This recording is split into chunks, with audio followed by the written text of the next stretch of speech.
Hi, my name is Christy, and I will be interviewing my Uncle Joe for my oral history project. And Uncle Joe, the first question I want to ask you is, what made you decide to become a police officer? There were many reasons why I became a police officer, but the main reason was to protect and serve the public. Another reason was I wanted job security, which was really important to me, because as you know, I grew up and it was in a pretty much poor house, and most of my clothes, most of my things that I acquired were from my father's kid brother, who was 7 years older than me. And I knew I didn't want to live like that, and I wanted to make sure that I take care of myself and my family. So I knew going on the NYPD, that would change a lot of things, moreover, give me job security. And I knew that no matter what, my family would be taken care of should something happen to me. And that's the main reason why I went on the job. Nice. How old were you when you graduated the academy? 21 years old. 21. That's young. That was a long time ago. It was. No, you're like 25 now.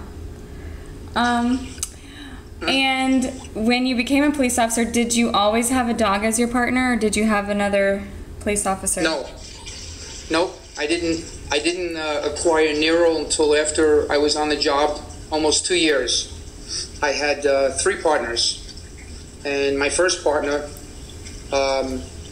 she was very important to me. She was a black woman, and she was born and raised in Harlem. And that was one of the roughest areas in New York City. That was in northern Manhattan. She was born in Spanish Harlem, which is about 5 or 6 blocks away from Yankee Stadium. And she grew up in the 2-5 precinct. And I lived out in Long Island, and I moved there when I was 10 years old. So basically, for most of my life, I grew up out in Long Island. She was street smart, and she knew the job, and she was on about a year before I was. So I learned an awful lot from her, and she was a very good partner. And then from there, I got transferred and went to somewhere else. And I had 2 partners in between getting Nero. And I knew I always wanted to work with the dog from a little boy. So when I was young, we never had dogs.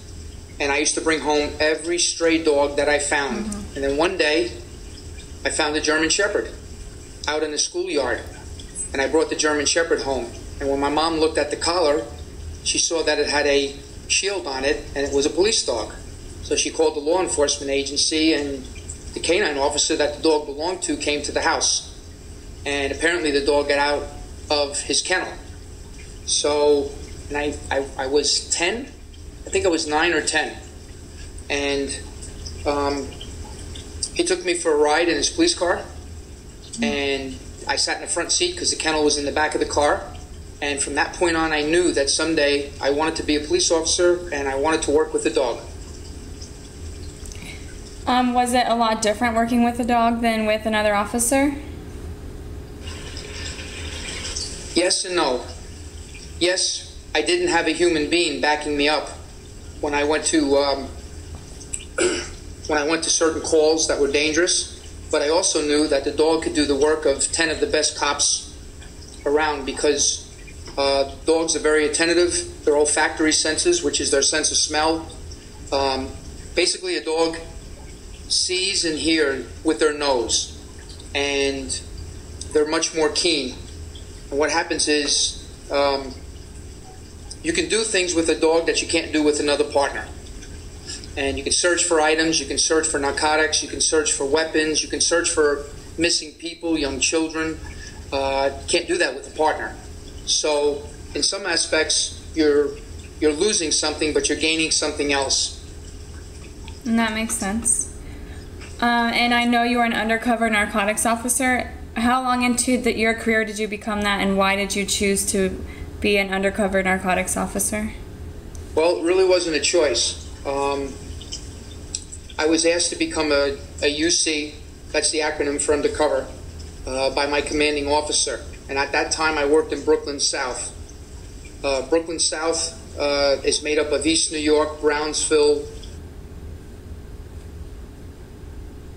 work in the country. We used to call it the armpit of society. And I was asked to work as a UC, and I wanted to do it because I knew it was a stepping stone in my career, because I had just entered OCCB, which is Organized Crime Control Bureau. So when you're a UC, it is very dangerous. You're often without backup, and your associates that you befriend are hardcore criminals, drug dealers, murderers, drug kingpins. And you have to earn their trust, and usually do that by starting at the bottom with the local drug dealers on the street.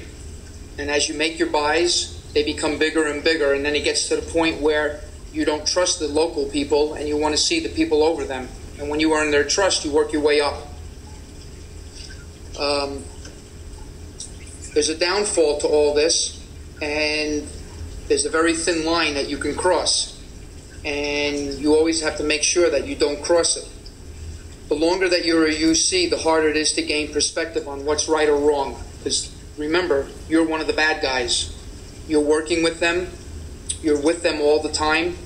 So they expect you to do things that are illegal and against the law. And I knew the line that I couldn't go over. And most of the time there was two things. One, when I was asked to actually hurt somebody, I wouldn't do it, and I had to make up excuses. Or sometimes, to gain their trust, they wanted you to do the drugs. So you had to be quick with your answers, and you had to answer them so that they would understand that. And I remember once being in a room right before I was making a buy with $50,000, they wanted me to do several lines of coke. And I simply said that I won't do that because I'm not a drug addict. I'm an entrepreneur. I buy and sell drugs for a living. And if I do this, then my mind won't be clear, and I wouldn't be able to make my living as a drug dealer. So, and they accepted that.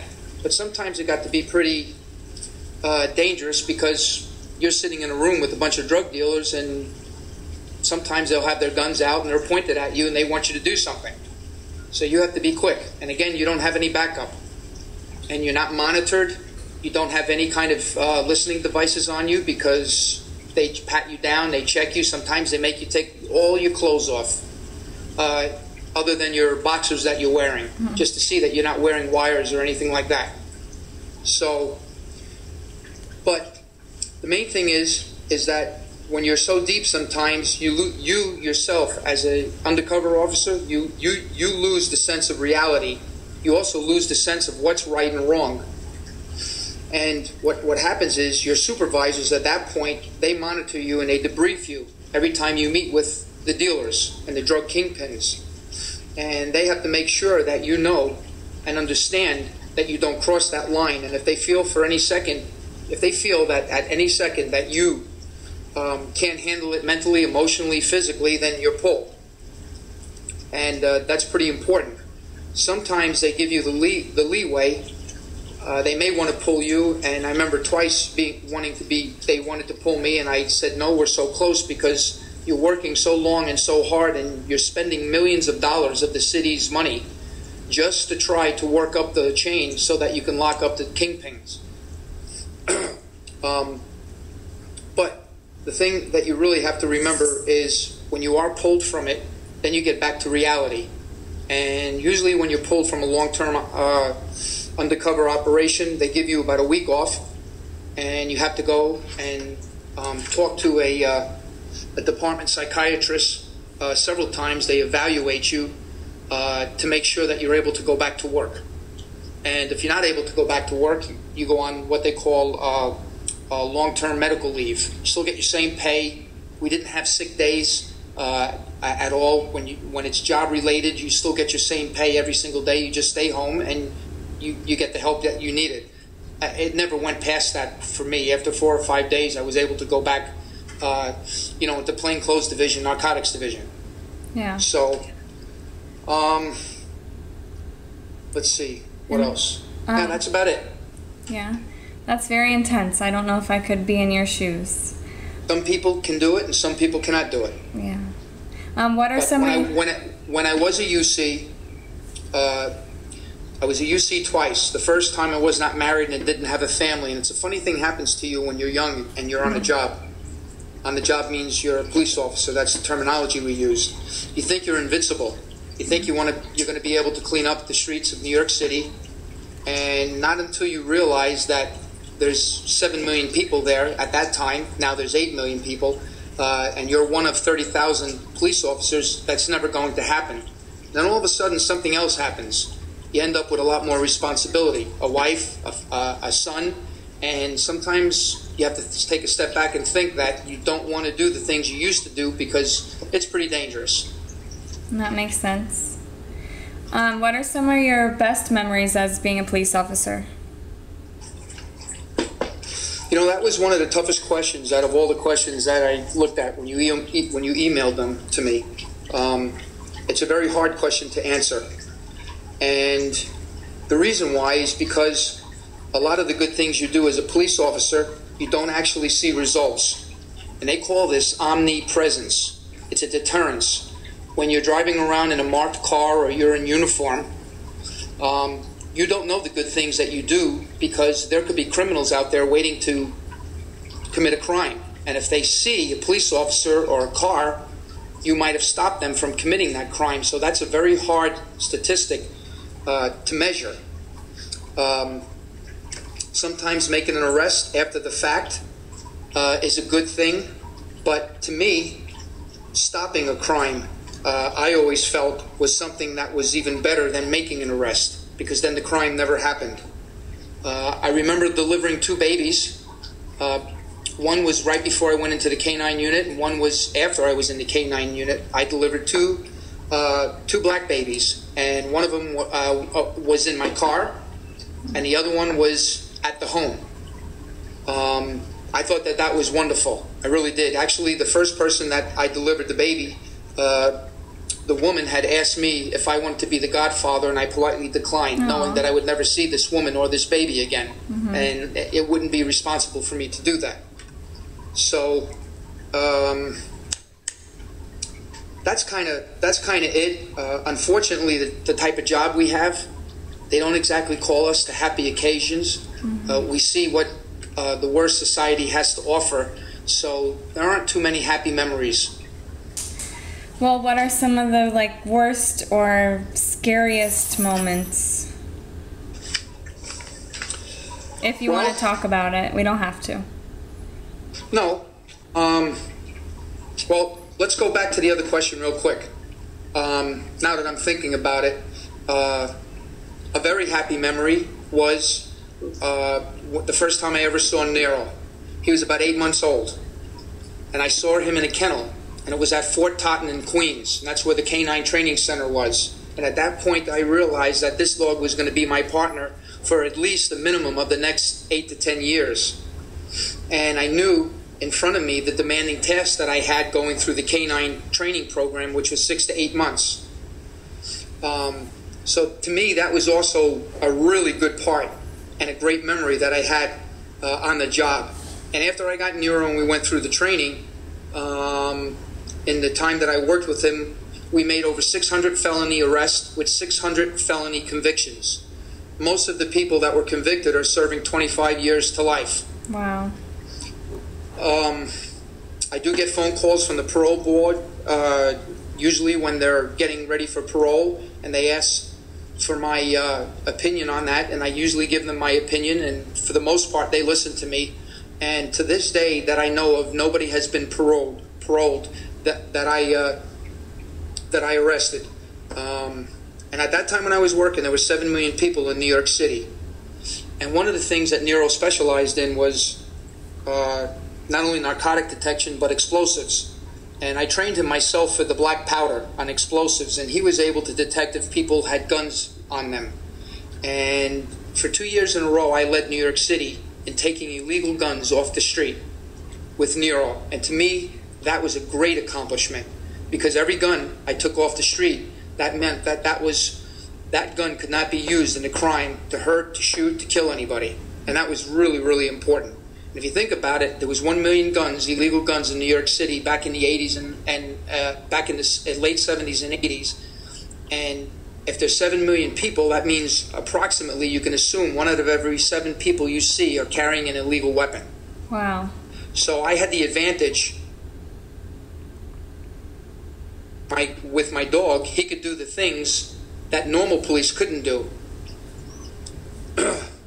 Okay, now let's go.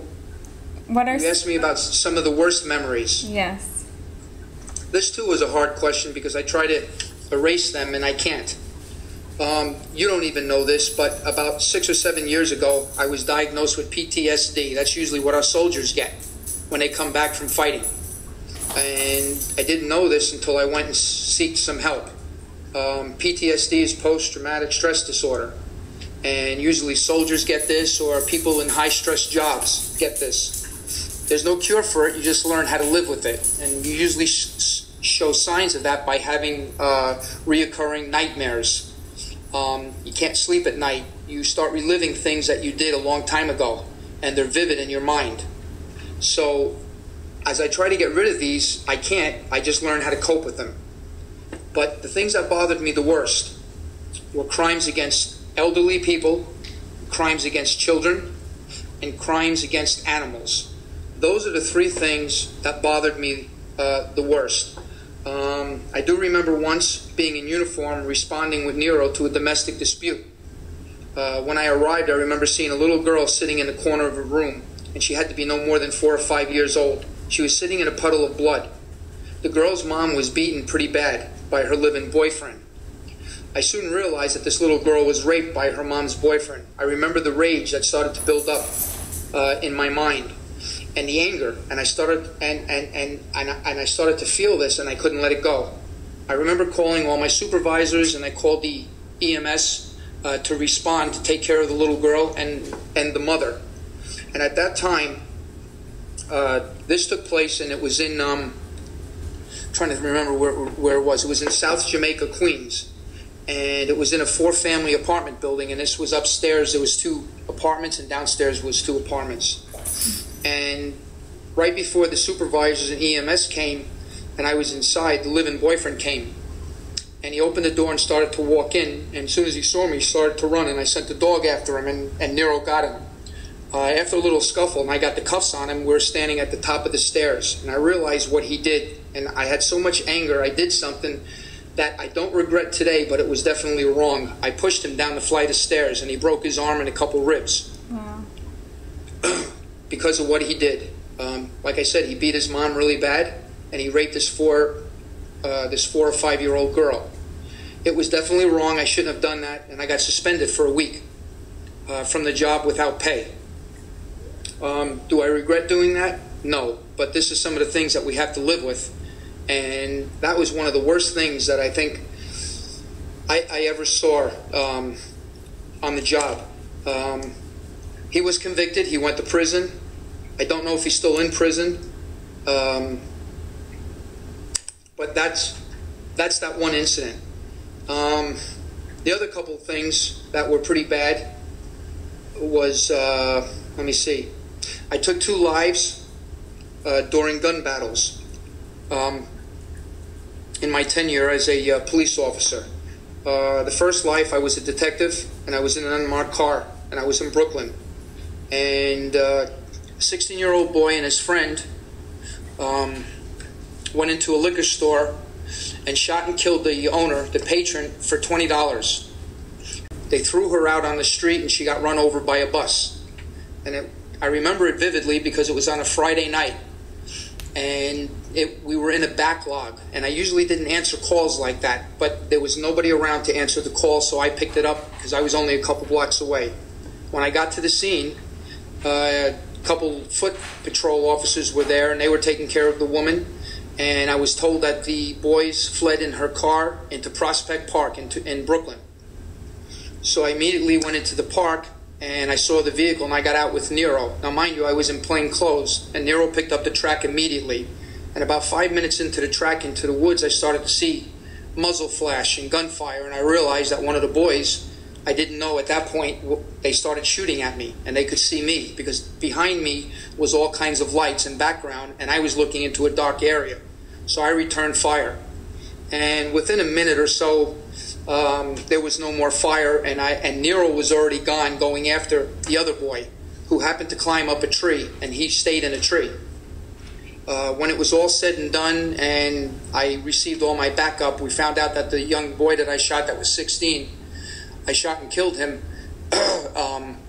They found him, and the other boy that was hanging in a tree, they ended up trying to apprehend him, and while he tried to get away, he jumped from the tree onto a fence. And in Prospect Park, there was a zoo, a Brooklyn Zoo, and we had wrought iron bars going up, and they were like 15 feet tall, and they curved at a 45-degree angle, and he jumped, and two of the bars went right through his chest. He didn't make it.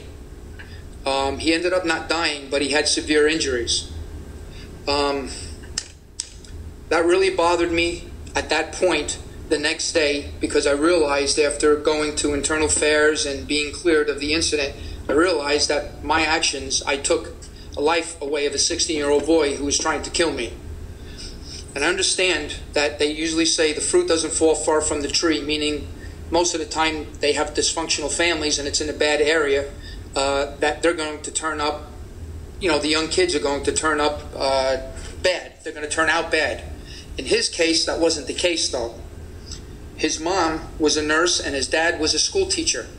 And he had an older brother, 17, that was already in prison for armed robbery.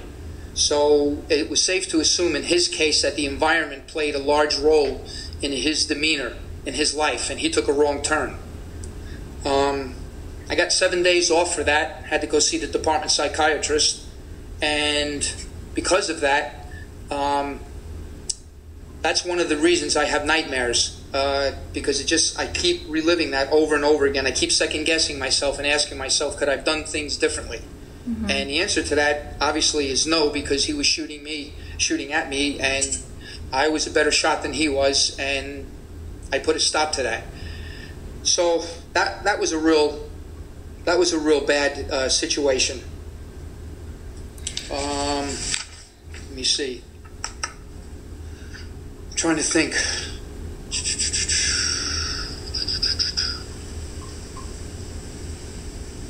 That was about it. That was it for that. And what were some of your scariest? Some of the background on that young boy was he was a drug addict and he also was a drug dealer. The reason why he committed that armed robbery in the liquor store was to support his habit. For $20? Excuse me? He did that for $20? Sometimes you don't know how much money is in a cash register and you'll do anything you can for a quick fix. That's why today when you have arguments with, we're not going to make this political, but when you say the left and the right, the left wants to legalize narcotics. The right does not want to legalize narcotics.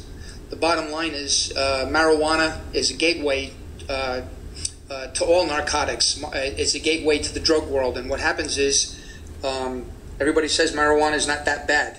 But you don't wake up one day doing crack or coke or LSD or shooting heroin if you've never done drugs before. You start at the bottom and you work your way up. Once you get hooked, you have to support your habit. And if you legalize it and they become hooked, who ends up paying for this to support their habit? The government does. Who is the government? We are. Taxpayers' dollars. So in my case, you can't legalize it. You can't support the habit. You have to try to police it and do away with it and educate. You got to try to educate the kids. And that's an important thing. But with education, and if they know how bad drugs can be and how they will turn out, most likely they'll make the right decision in life and to avoid drug usage at all costs. I agree with that. And what was one of the scariest moments on the job? One of the scariest moments, I think, was after about almost a year and a half of working on a drug case. We were actually given the green light from a judge to do what they call a no-knock warrant, and that warrant was in South Jamaica, Queens. And a no-knock warrant means you have to do it at a specific date and at a specific time. We prepared for this warrant for almost a week after the judge gave us the okay to go. While executing this warrant, the drug dealers that were in the apartment were all tipped off. They were 4 Jamaicans, Rastafarians. And as we were getting ready to go through the door, and at this point in time, right before you go through the door, there were 6 of us in Organized Crime Control Bureau. We have full body armor. We're getting ready to go through the door. Your adrenaline is really running because you know what to expect and you know what could possibly happen. Well, they started shooting before we went through the door.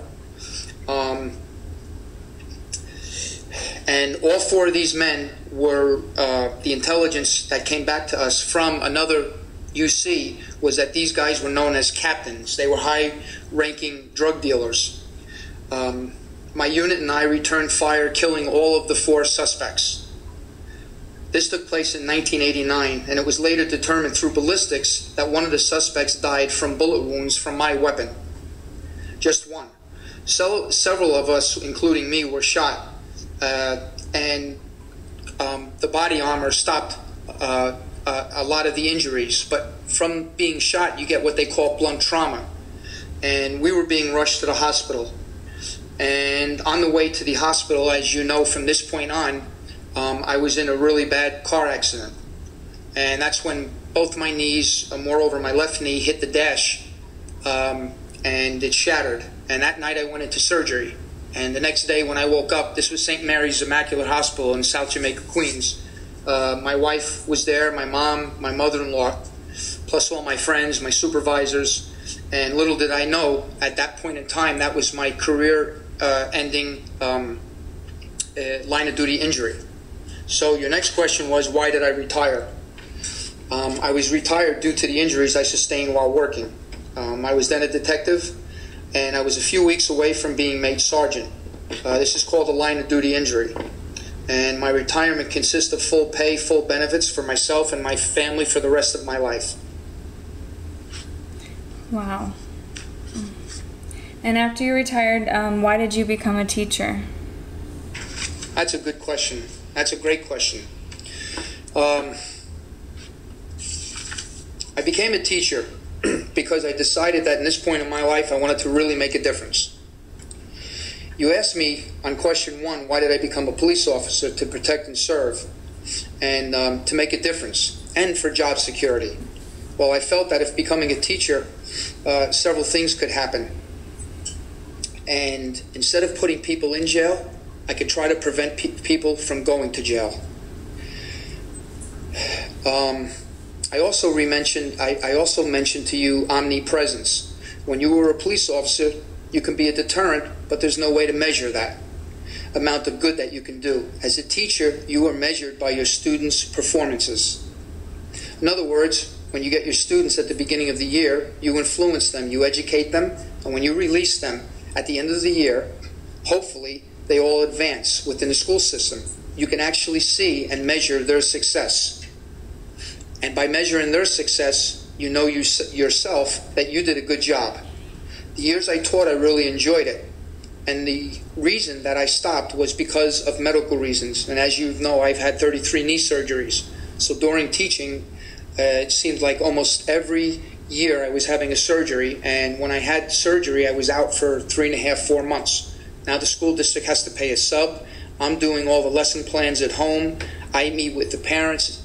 It's confusing to the students, and it wasn't fair. It wasn't fair to the district, the parents, the students, and it wasn't fair to myself. So at that point, I had to resign. I have a couple students. One of them is finishing up med school right now. He was the only black kid that I had when I had him in 2nd grade in 1996. About 3 years ago, his mom contacted your Aunt Deb, because she still teaches.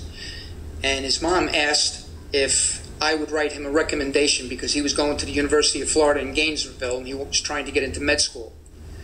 So I called the parents and I told his mom I would gladly write him a recommendation. However, it would be better coming from a high school teacher or some of his professors at the UF. And his mom was adamant and said that I was his favorite teacher. I pushed him, I was fair, and he always thought out of all his teachers I was his favorite teacher.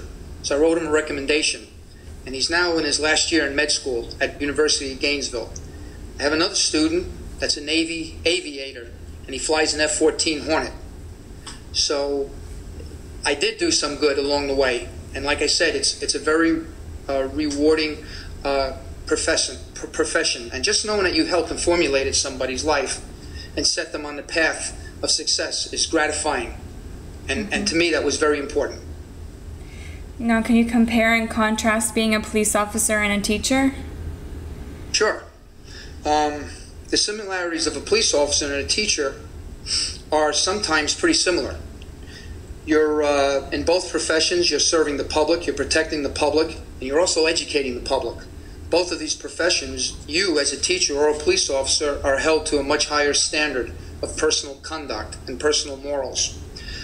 Teachers are responsible for their actions within the classroom and out of the classroom. And in both professions, you're there to protect and to serve and to keep the peace, and like I said, to educate. You're known as a public servant. In retrospect, the jobs are very similar, and in both professions, you can be looked at as mentors. The contrasting issues pertaining to police officers versus teachers, as I mentioned before, as a teacher, you can be measured by your students' successes. As a police officer, it's very hard to measure the amount of success you had. Even if you were in a neighborhood and crime stats were kept, remember, you're only in the neighborhood a certain amount of time and only 8 hours a day. So it is very hard to measure. As a teacher, you're in your classroom 180 days a year. You're teaching 8 hours a day. So you're with the same students all year long. So you can actually measure and see the differences that you can do with your students when they leave your classroom. Let me see. As far as personal safety, on a contrast, you're much safer as a teacher than you are a police officer. And that's a fact. Although, in some cases today, not so much anymore, because as you know, society is getting more and more violent and there's more and more shootings in schools. As a whole, though, you are safer as a teacher. As a police officer, every time I left work, I would kiss Debbie and my son goodbye, and in the back of my mind, I always wondered if I ever was going to see them again. So the stress factor as a police officer really takes its toll on you. The reverse is also true for the family member, and you and I had this discussion when your friend was going on the police department, remember? Yes. The federal wildlife. As a wife, as a spouse, as a family member, the stress is also on you all, because every time you would kiss your husband or boyfriend or father goodbye, you would wonder in your mind, is this the last time I'm ever going to see him? So the stress rate was there. The other part, the contrast, is divorce rate is very high in law enforcement. And it is the demanding nature of the job. And then there's one very important stat, and most people don't know this. When a police officer retires, depending on the agency he works at, the lifespan of retirement could be anywhere from 4 to 7 years. That's the average now. That's not, I'm an exception because I retired early, but that's the average. When a teacher retires, the stats show that the lifespan of a teacher can be anywhere from 12 to 25 years. And remember, that also is just an average. Those are the differences. And do you have any advice to give me as a future teacher? Oh, I have lots of advice. Let's hear it. First thing, it's really important. You're not going to see each and every student that you teach and succeed in life, but you will see a good portion of them succeed. Don't take it personally. This is very important to remember. Leave your job at the job. I did this while I was a police officer, while I was a detective, and while I was a teacher. Don't bring your job home with you.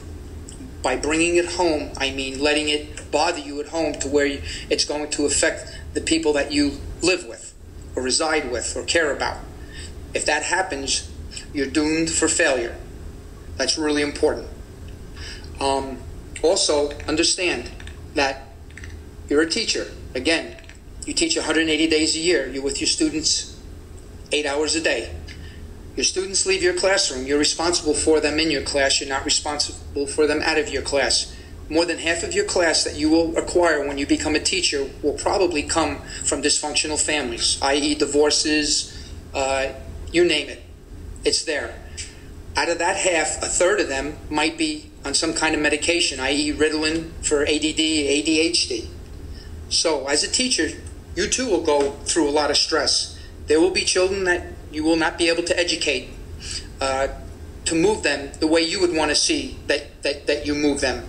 You can only do the best you can. We all make mistakes. You learn from them, you move on. Again, don't take it personally. The unfortunate part about this, and this will take its toll on you, as it does every other teacher, and you can ask Aunt Deb, you can ask Aunt Linda, Uncle Theron, you're going to be measured by every student that crosses your path, and that's the way we're going today. Unfortunately, teachers are under a spotlight, and we in the United States have to educate everybody from the profound to the gifted. In other countries, we always hear this. China, Japan, all other countries, Switzerland, they have a higher success rate. Their students do better than the United States. And I can tell you why, and it's true. They only educate the cream of the crop. That's why they have higher scores. We have to educate everybody. And everybody will be measured and averaged into your evaluation. So when they say today that they want the teachers to be measured by their successes in life, it really could be a deterrent, because one year you could have a class with a bunch of underachievers. Well, if they're underachievers, they're never going to achieve as far as the goals that you set and the district set. Well, it's going to come back and make you look bad.